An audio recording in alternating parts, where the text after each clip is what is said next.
అంబేద్కర్ కోనసీమ జిల్లా అమలాపురంలో జరిగిన ఆంధ్రప్రదేశ్ రాష్ట్ర ఆక్వా రైతుల సంఘం సమావేశంలో నూతన రాష్ట్ర కార్యవర్గాన్ని ఏకీకరిస్తూ రాష్ట్ర అధ్యక్షుడిగా గొట్టుముక్కల గాంధీభవన్ రాజు, ప్రధాన కార్యదర్శిగా చవటపల్లి నాగభూషణం ఎన్నికయ్యారు.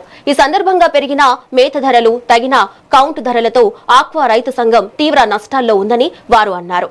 ప్రభుత్వం హామీ ఇచ్చిన రూపాయి విద్యుత్ సబ్సిడీని వెంటనే అమలు చేయాలని డిమాండ్ చేశారు. సమస్యల పరిష్కారం కోసం రాష్ట్ర వ్యాప్తంగా ఉన్న ఆక్వా రైతులందరూ ఏకతాటిపై రావాలని వారు పిలుపునిచ్చారు.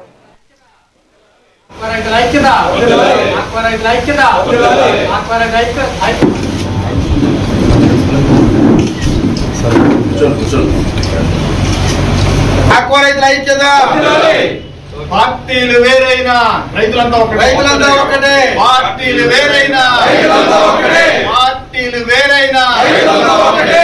కులాలు వేరైనా రైతులంతా ఒకటే. కులాల నుంచి